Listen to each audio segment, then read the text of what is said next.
So, ayun po, no? What is up sa inyo, it's your boy David, and welcome to another episode of Davecast. If you're new to the channel, please click the subscribe button and notification bell. So, ngayon po, yung pag-uusapan natin yung kanta na ginawa ni Gloc9 at saka ni FLow G. At kinanta nila to sa Wish Bus. Nabulol ako sa itch. And alam natin for the years, Gloc9 is a good rapper. Been a great rapper for years. And some of the songs na ginawa ni Gloc9 is ito, yung Magda, yung Upuan, Walang Natira, and Lando. All of the songs of Gloc9, kung makikita mo yung pattern, is all about the society, ano yung kalagayan, situation ng ating Philippine society. And that's good, kasi hindi mo lang ito ginagawa para sumikat, ganyan. You're doing this to inform the citizens of what is the current situation in the Philippine society. And that's good. That's good. And katulad nga sa mga society, nag-evolve yung mga problems, dilemma, at nag-iba yung mga situation like this 2020. So, nagbigay din sila dito sa kanta nila and sa Wish 107.5. Nagbigay din sila dun sa kanta na Halik. So, mostly, tayo is a fan of love songs, romantic songs. Because it feels refreshing to hear songs na ganun, yung mga romantic ganyan. And also sa social media network like YouTube, most of the YouTubers gumagawa sila ng contents about mga couples, ganyan, mga pranks, ganyan, mga challenges sa magko-couples. But ang tanong is, what is unconditional love? Or what is love? Sige, tanggalin natin yan. What is love? Love is a broad thing to talk about. Madaming meaning ang love, madaming distinction ang love. Love of your brother, sister, family, love of your job, love on your goals, love on yourself, love on the above. Madaming klaseng love. Base yan sa own definition mo at base yan sa na-adapt mo. Love today is being described based on this artist. Ayun, mga katulad yan. Minsan, ito na yun by definition natin na love. Like Jaden, Liz Quen, the Katniel, also the K-dramas that we watch on TV. But, the question is, ito ba yung definition ng love? If you find someone handsome, if you find someone na maganda sa paningin mo, this might be true love. Or this might be love. Yan. Ano ba nangyayari? Bakit ito na yung definition natin ng love sa panahon ngayon? Nakakalungkot isipin na ganito na. We strive for finding love from these people na kung titignan natin, they are people also. And yung features na nakuha nila is genetically inherited. They didn't want to have this kind of genetics, this kind of face, this kind of physical attributes. And pag nag-break sila, katulad ng Jaden, is nade-depress tayo. We thought na naniniwala na sa forever. Ano ba nangyayari? So, in terms of this artist, we need to have a suspension of disbelief. Sometimes called willing suspension of disbelief is an intentional avoidance of... Ito kasi yung nangyayari. For example, hindi lang naman sa mga artists, like YouTubers, nangyayari to, like Roro. Yan. Pag nag-break sila, were affected, deeply affected. Pag nag-break yung Jaden, ganyan. We need to have suspension of disbelief. Hindi lahat na nakita natin sa TV is totoo. We need to have a kind of suspension na entertainment lang to.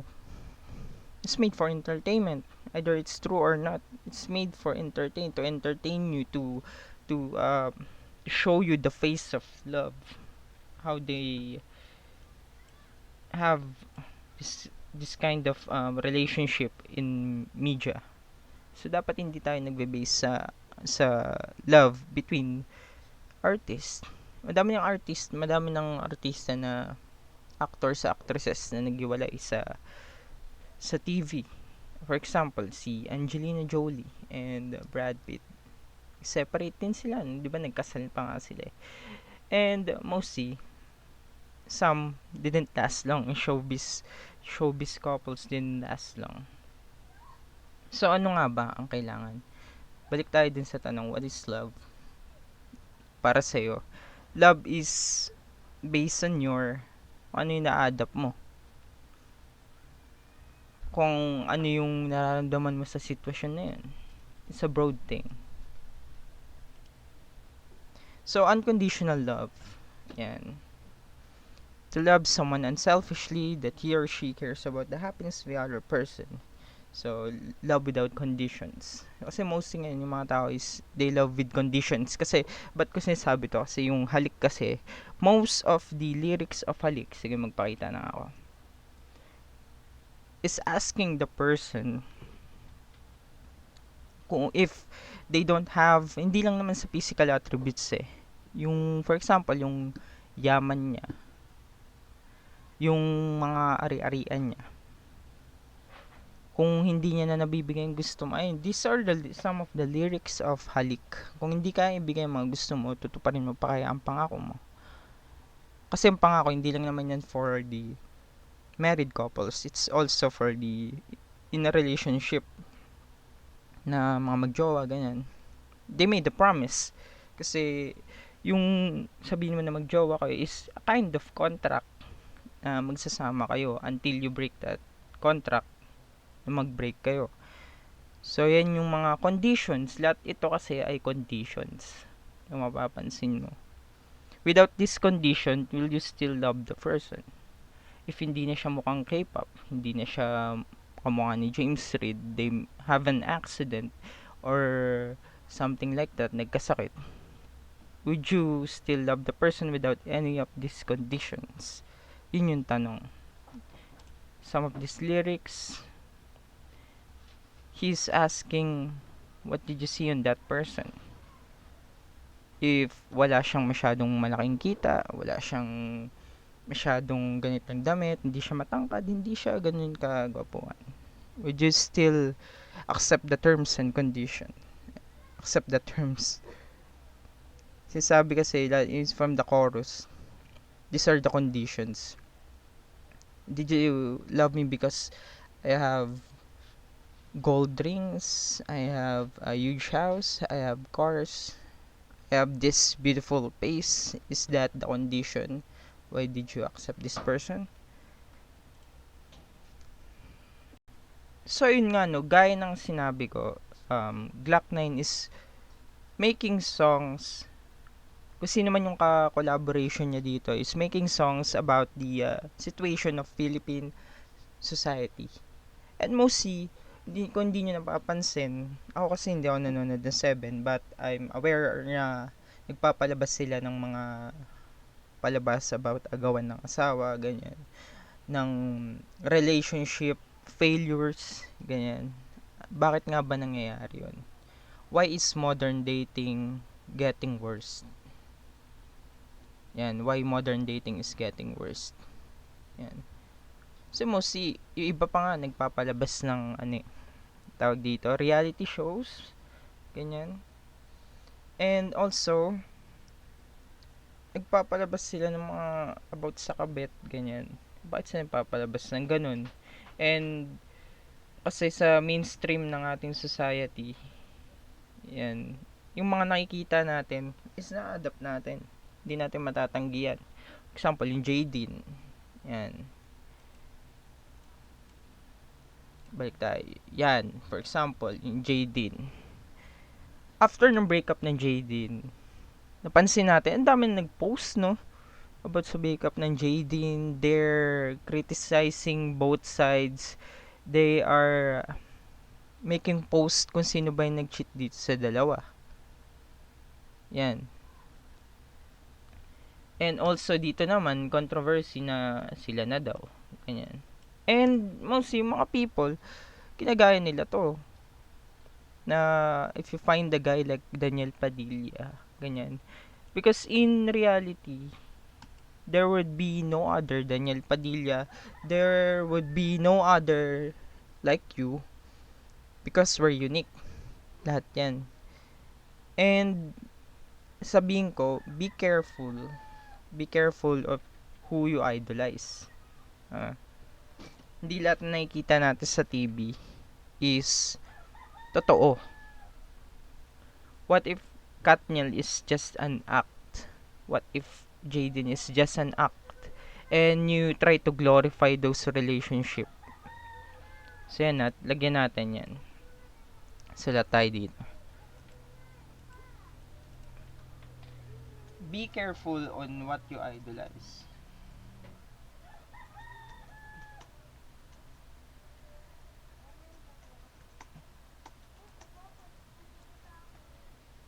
Totoo yan. Be careful. Kasi hindi lahat ng yan totoo. Hindi lahat ng yan ay tuturuan ka about something. It's they making this on entertainment, lalo na tong mga tao na to nasa entertainment industry sila. It means they will do anything to make you entertain.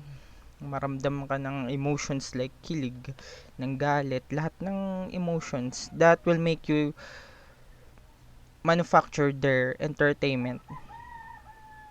Makakawal. Yun. So, if you're caught up dun sa entertainment na yun, ibig sabihin, nakuha nila yung attention mo. And if nakuha nila yung attention mo, they'll try to adapt that. And that's being dangerous if you fall on deep on those entertainment. Just entertainment. Entertainment. So, yun na, balik na nga tayo. Modern dating. So, mostly, ito hindi natin mapagkakaila to. Because of looks first, personality second.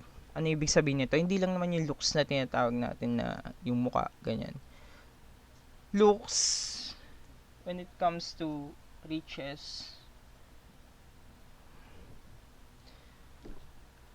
looks, kung ano yung meron yung tao na yun, looks can be appeal, and so on, talents, ganyan. Lahat ng pwedeng makuha ng isang tao, pwede rin talent. Yan.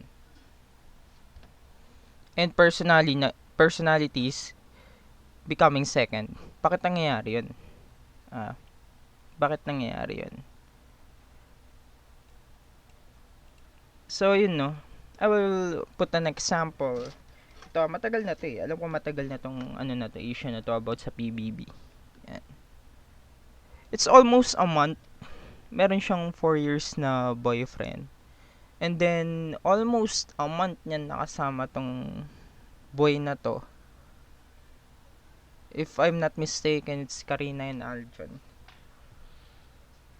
And this is Christian. 4 years, and then after you go into PBB, you met this guy, and you fall in love with the guy with... Wala pang month eh. Alam ko wala pang month eh. Kasi months silang nagkaroon ng in a relationship ata. They develop with each other. Di niya lang nakita to. Nagkaroon sila na a long distance relationship, and after that, she fell in love with this boy without even knowing the personality, without even knowing the intentions, even knowing the history of this person. Just fell in love with it. Hindi natin itatanggi na na-apply to at naging second to. Nakakalungkot isipin na most of the teenagers nowadays is basing on this kind of criteria.